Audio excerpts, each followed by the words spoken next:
दोस्तों, अयोध्या में एक फूल बेचने वाली बहुत ही खूबसूरत लड़की की जिंदगी कांटों से भरी हुई थी।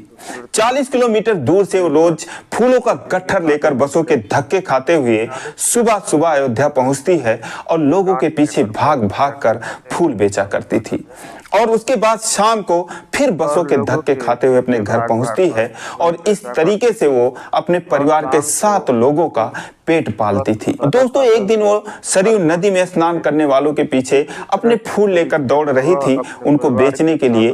तभी वो एक लड़के का चेहरा देखते ही उसके पैरों तले जमीन खिसक जाती है। दोस्तों, वो उस लड़के से छुप जाती है, लेकिन कुछ ही देर बाद जब वो लड़का स्नान करने के लिए नदी के अंदर घुसता है और सरयू नदी के तेज बहाव में गहराइयों में जाता है, तो दोस्तों उस लड़की की चिंता बढ़ जाती है। वो उसको रोकना चाहती है क्योंकि वो कोई और नहीं बल्कि उसका वो पति होता है जो पिछले 4 सालों से उस लड़की को छोड़ रखा था। दोस्तों, बहुत ही अद्भुत कहानी है, दिल को छू लेने वाली कहानी है। आइए जानते हैं पूरी कहानी इस वीडियो में, लेकिन वीडियो में आगे बढ़ने से पहले बस वही रिक्वेस्ट कि आप वीडियो को लाइक कर दीजिए, चैनल को भी सब्सक्राइब कर लीजिए ताकि मेरा हौसला बढ़ता रहे। दोस्तों, ये कहानी है उत्तर प्रदेश के अयोध्या से सटे सुल्तानपुर जिले की। उस लड़की का नाम कविता होता है। दोस्तों, उस लड़की का नाम कविता होता है, लड़के का नाम दुर्गेश होता है। दोस्तों, जब से अयोध्या में राम मंदिर का निर्माण हुआ है, मूर्ति की प्राण प्रतिष्ठा हुई है, तब से अयोध्या में लोगों की भीड़ कई गुना बढ़ गई है। तो ऐसे में एक लड़का जिसका नाम दुर्गेश होता है, वो अमेठी जिले का रहने वाला था। अयोध्या से करीब 120 किलोमीटर की दूरी पर उसका घर होता है। नई कार लेता है और खुद और 3 दोस्तों के साथ अयोध्या दर्शन करने का प्लान बनाता है। दोस्तों, 20 फरवरी 2024 के दिन सुबह सुबह अयोध्या के लिए निकलते हैं और उसके बाद उनका प्लान होता है कि पहले जाएंगे सरयू जी में स्नान करेंगे और उसके बाद अयोध्या में घूमेंगे। इसी बहाने वो जो नई गाड़ी लिया था उसका पार्टी वगैरह भी करने का मन था। तो ये चारों दोस्त जब अयोध्या में पहुंचते हैं, गाड़ी को पार्किंग में लगा देते हैं और प्लान के मुताबिक पहले वो सरयू नदी में स्नान करने के लिए जाते हैं। नदी के किनारे सैकड़ों लोगों की भीड़ में जब ये लोग पहुंचते हैं तो इनके पीछे बहुत सारे लोग लग जाते हैं, जैसे कि पैसे मांगने वाले, पूजा कराने के लिए पंडित जी लोग और इसके अलावा फूल बेचने वाले भी लोग उनके पीछे लग जाते हैं। दोस्तों, जो कविता होती है वो भी उसी घाट पर फूल बेचा करती थी। वो जब दुर्गेश और इनके दोस्तों को देखती है तो उनके पीछे लग जाती है कि साहब फूल ले लो, भैया फूल ले लीजिए, सरयू माता में अर्पित कर दीजिए, आप सुखी रहेंगे, आपके बच्चे सुखी रहेंगे, आपके माता पिता सुखी रहेंगे, आपको सरयू माता आशीर्वाद देंगी। इस तरीके से जब वो उसके एक दोस्त के पीछे पड़ जाती है तो उसका दोस्त रुक जाता है। वो उससे कहता है कि कितने का फूल आप दे रही हैं। दोस्तों, कागज की प्लेट में थोड़ा सा फूल रखी हुई थी। वो बोली, सर ये 20 रुपए का है। तो बोलता है, ऐसे ऐसे मुझे 4 जगह दे दो। अब वो फूल निकाल रही थी तो कविता से कहता है कि फूल पत्ती डालना सरयू जी में अलाउ है क्या? वो बोलती है, हाँ भैया अलाउ है। दोस्तों, हालांकि अलाउ नहीं है, लेकिन अब उसे फूल बेचना था, यही उसकी रोजी रोटी थी। तो कहती है, हाँ भैया अलाउ है। अब वो अपने दोस्तों को आवाज लगाता है कि अरे भाई फूल तो ले लो यार। और जब वो पीछे मुड़कर देखते हैं और कविता उनमें से दुर्गेश का चेहरा देखती है तो उसके पैरों तले जमीन खिसक जाती है। दोस्तों, उसको देखते ही वो गायब हो जाती है, छुप जाती है और दुर्गेश भी उसका चेहरा देखता है तो भी हैरान रह जाता है। वो 20 कदम की दूरी पर पहुंच चुका था, नदी के एकदम किनारे पहुंच चुका था। वो तुरंत वापस आता है और उसको कविता को उसकी नजरें ढूंढने लगती हैं, लेकिन कविता जो है वो फूल देने के बाद गायब हो चुकी थी। अब उसका दोस्त जो है जेब से 100 रुपए निकालता है और जब देने लगता है तो देखता है कि कविता वहां से गायब थी। वो कहता है, अरे यार ये फूल देने वाली कहाँ चली गई, बताओ पैसे लेना भूल गई। अब जब दुर्गेश होता है उसे लगता है कि यार ये कविता थी या आंखों का कोई भ्रम था या कोई आंखों का धोखा था। वो फिर भी उसको इधर उधर देखने लगता है, लेकिन कविता कहीं नजर नहीं आती। वो कहता है, यार अरे उसको ढूंढो, उसको पैसे दे दो। तो उसका दोस्त कहता है, यार यही खड़े रहो, 5 मिनट बाद उसको याद आएगा तो आ ही जाएगी। वो लोग 5 मिनट इंतजार करते हैं, लेकिन बहुत ही बेसब्री से दुर्गेश उस लड़की को इधर उधर देखता है। लेकिन दोस्तों, सैकड़ों लोगों की भीड़ में, वो भी तब जब कोई आपसे छुप रहा हो, किसी को ढूंढना कहाँ मुमकिन है। कविता वहां से जा चुकी थी और उसके बाद एक दोस्त कहता है, अरे चल ना यार, 80 रुपए की तो बात है, उसे याद आएगा तो आ जाएगी, चल स्नान करते हैं। अब दोस्तों, उसके बाद वो लोग अपना कपड़ा निकालते हैं, एक तख्त पर रख देते हैं और ये चारों दोस्त सरयू में स्नान करने के लिए उतर जाते हैं। वहां पे बहुत सारे लोग स्नान कर रहे थे, लेकिन इन लोगों के अंदर जोश खरोश कुछ ज्यादा ही था। ये धीरे धीरे और गहराइयों में चले जाते हैं, क्योंकि किनारे जो पानी था वो लोगों के हलचल से थोड़ा मटमैला हो चुका था, तो साफ पानी में जाकर नहाना चाहते थे, लेकिन पानी का बहाव तेज था। और दोस्तों ये सब जो कविता थी वो वहां से उनके और पास आती है और छुपकर दुर्गेश को निहारने लगती है, क्योंकि 4 साल बाद उसको देख रही थी। दोस्तों वो दुर्गेश को देखती है, छाती भर पानी में वो चला जाता है। तो जैसे होता है कि अपनों के लिए चिंता होने लगती है, यही हाल कविता का भी होने लगता है। वो दुर्गेश को लेकर चिंता करने लगती है और तभी एक लड़के से कहती है कि इधर आ बाबू, उन लोगों को बोल दे कि ज्यादा पानी में ना जाएं, पानी का बहाव ज्यादा है, वो लोग किनारे पर ही नहाएं। दोस्तों वो लड़का जोर से कहता है, वो कहता है भाइयों इतनी गहराई में मत जाओ, नदी का बहाव तेज है। तो कुछ लोग तो किनारे आ जाते हैं उसकी बात सुनकर, लेकिन दुर्गेश जो है वहीं के वहीं खड़ा रहता है, बल्कि वो और गहराई में जाता है। अब लड़का तो बोलकर चला जाता है, लेकिन जो कविता थी उसकी टेंशन बढ़ जाती है। वो खुद गांठ भर पानी में चली जाती है और जोर से दुर्गेश को आवाज लगाती है कि आपको मना किया जा रहा है, तो आप इतने पानी में क्यों जा रहे हो। दोस्तों जब दुर्गेश कविता की तरफ देखता है, उसका चेहरा देखता है, गांठ भर पानी में खड़ी होकर वो एक सामान्य सी साड़ी पहने हुए दुर्गेश को और गहराई में जाने के लिए मना कर रही थी। तो दोस्तों दुर्गेश की आंखों में आंसू आ जाते हैं। उसको देखकर कविता भी रोने लगती है और रूंधे हुए गले से कहती है कि आप और इधर आ जाओ ना, उतनी गहराई में क्यों जा रहे हो नहाने के लिए। दोस्तों अब बहुत सारे लोग यूं तो कविता को देखने लगते हैं, जो उसके दोस्त होते हैं वो भी कविता की तरफ देखने लगते हैं। दोस्तों जिस पत्नी को दुर्गेश 4 सालों से छोड़ रखा था, जो दर दर की ठोकरें खा रही थी, अभी भी उस पत्नी के दिल में दुर्गेश के लिए इतना प्यार था, ये देखकर वो खुद को संभाल नहीं पाता है और फूट फूट कर रोने लगता है। उसको रोता हुआ देख उसके दोस्त जो है वो घबरा जाते हैं, उसके पास जाते हैं, उसको संभालते और कहते हैं यार ये तो फूल वाली है, इसे तू जानता है क्या, कौन है ये। तो कहता है कि यार यही तो मेरी पत्नी है, जिससे मैं 4 सालों से अलग रह रहा हूँ, 4 सालों के बाद मैं इसे देख रहा हूँ। तो एक दोस्त कहता है अरे यार मैं तो सोच रहा था कि ये अपने पैसे मांगने के लिए आ रही है और इस तरीके से कह रही है। दोस्तों वो कहता है नहीं यार ये मेरी पत्नी ही है जो फूल बेच रही थी। अब दोस्तों उसके दोस्त भी हक्का बक्का रह जाते हैं, उनका मुंह खुला का खुला रह जाता है। वो कविता को देखते हैं, एक सामान्य सी साड़ी पहने हुए घुटने भर पानी में खड़ी थी। एक के मुंह से निकलता है कि अरे यार भाभी जी हैं। दोस्तों वो वहां से आता है तो कविता भी रो रही थी, उसको संभालता है, कहता भाभी जी मत रो, देखो यहाँ पर इतने लोग हैं, कोई देखेगा तो क्या कहेगा। दोस्तों सैकड़ों लोगों की भीड़ में इनकी एक अलग ही कहानी हो गई। वो उसको संभालता है और उसके बाद दुर्गेश को बुलाता है, बोलता है यार चला किनारे आ जा, बाद में नहा लेना। दोस्तों वो लोग दुर्गेश को लेकर आते हैं, कविता उसका हाथ पकड़कर रोने लगती है। तो उसके बाद ये लोग उन दोनों को समझाते बुझाते हैं और समझाने के बाद चुप कराने के बाद कहते हैं कि भाभी जी अब आप भी चलिए स्नान कर लीजिए। लेकिन वो मना करती है, कहती है मैं तो सुबह ही आती हूँ तो यहाँ पर नहा लेती हूँ, नहाने के बाद ही मैं फूल बेचती हूँ, तो मेरे कपड़े गीले हैं, मैं नहीं नहा सकती। दोस्तों वो नहीं नहाती, लेकिन ये लोग नहा लेते हैं। दोस्तों उसके बाद दुर्गेश और कविता का घुटने भर पानी में तमाम फोटो ये लोग खींचते हैं दुर्गेश के मोबाइल से, और उसके बाद ये लोग नहा के बाहर निकलते हैं, कपड़ा वगैरह चेंज करते हैं। तभी एक 12-13 साल का लड़का आता है और कविता से कहता है दीदी दीदी फूल खत्म हो गया है, दो ना, 3-4 लोग वहां पर हैं, उनको मैं ले जाके फूल बेचूं। दोस्तों कहती है कि जा बाबू उधर पन्नी में है, उसमें से ले ले। दोस्तों उसके बाद वो लड़का चला जाता है। अब ये लोग कपड़ा वगैरह चेंज करने के बाद एक दुकान पर जाते हैं चाय नाश्ता करने के लिए, जो कि नए घाट पर ही एक होटल सा था। वहां पर एक कोने में बैठ जाते हैं और वहां पर बैठने के बाद चाय वगैरह पीते हैं। दुर्गेश जो है कविता से कहता है कि तुम्हारा घर तो यहाँ से 40-45 किलोमीटर दूर है, तुम ये कब से काम कर रही हो, क्या हाल है तुम्हारा, तुम्हारे घर में सारे लोग कैसे हैं।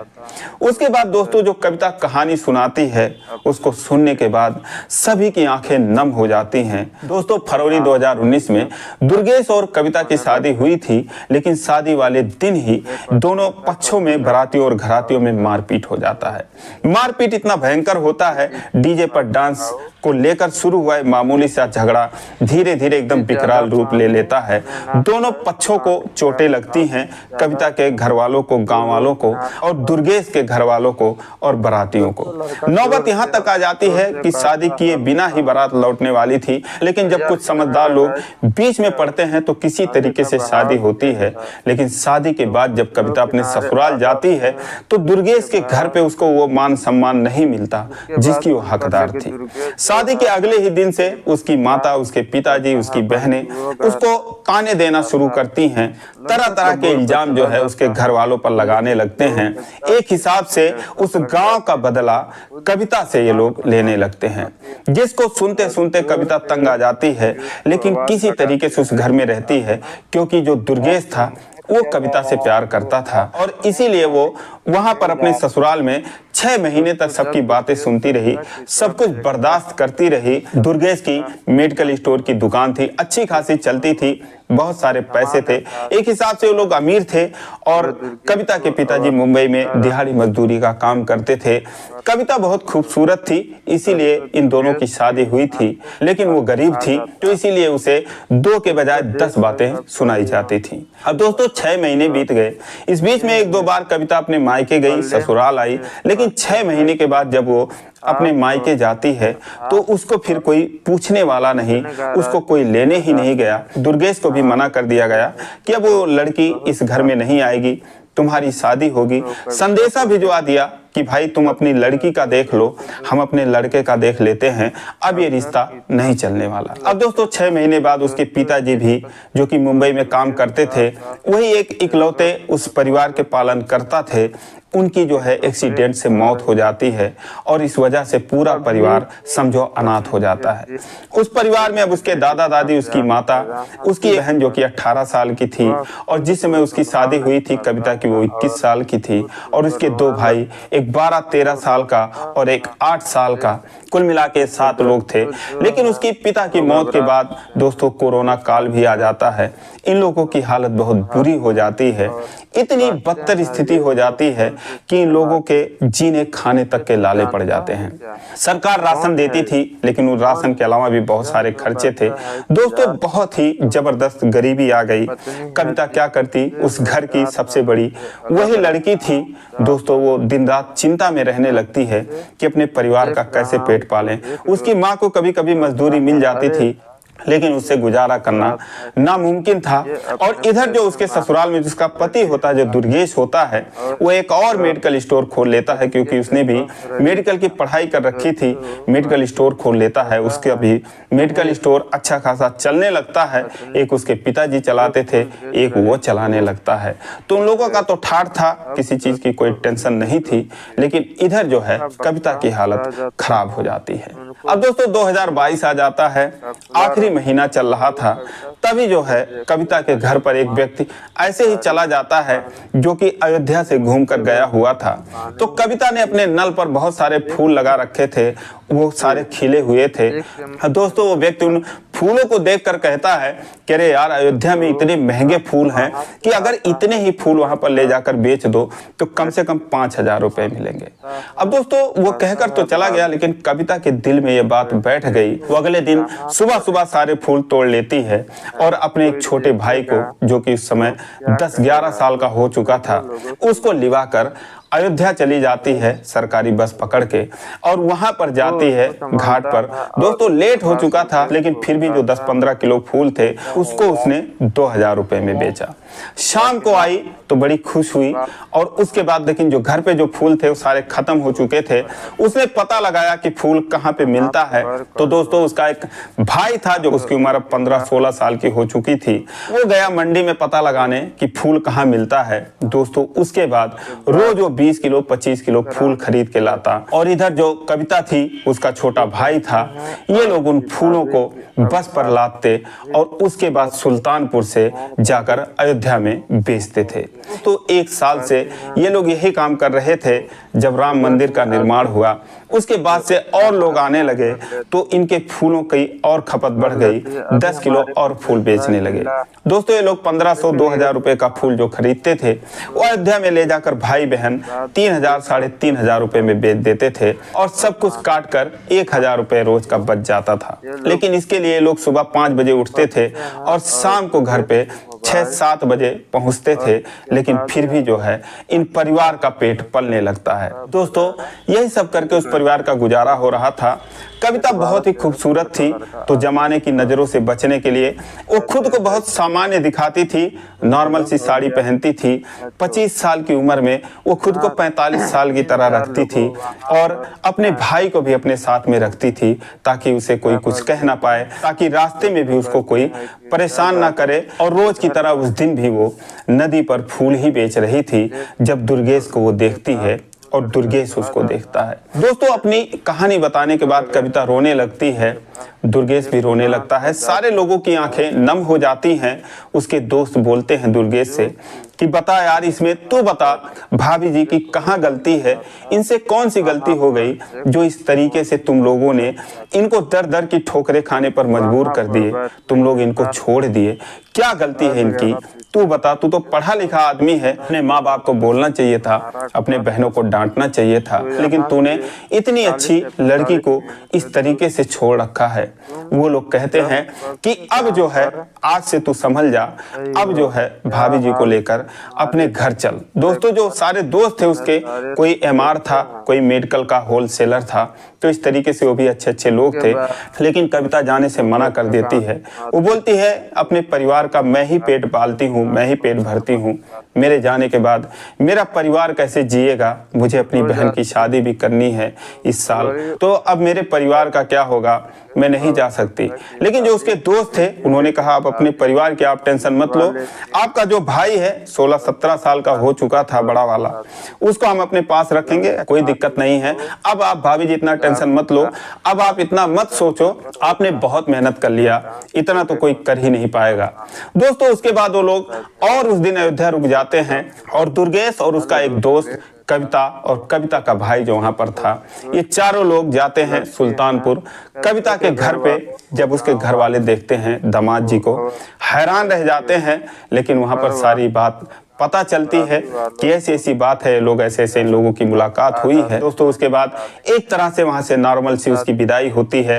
वो लोग फिर अयोध्या आ जाते हैं, उसका दोस्त अपनी भी गाड़ी मंगा चुका था और फिर इन 2 गाड़ियों में ये सारे लोग बैठकर अमेठी दुर्गेश के घर जाते हैं। उसके घर वाले देख के हैरान रह जाते हैं, लेकिन अब उसके दोस्त उसके पीछे खड़े थे, उन्होंने सबको समझाया। दोस्तों दुर्गेश अपने पत्नी को पाकर बहुत खुश हुआ, अपने दोस्तों को लाख लाख धन्यवाद देता है और उसके बाद ये दोनों पति पत्नी अब बहुत ही आराम से रह रहे हैं।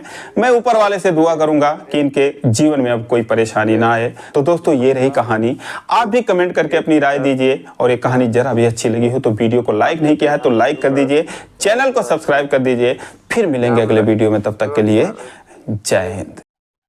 घर वाले पर लगाते हैं एक हिसाब से उस गांव का बदला कविता से, ये लोग लेने लगते हैं, जिसके सुनते सुनते कविता तंग आ जाती हैं, लेकिन किसी तरह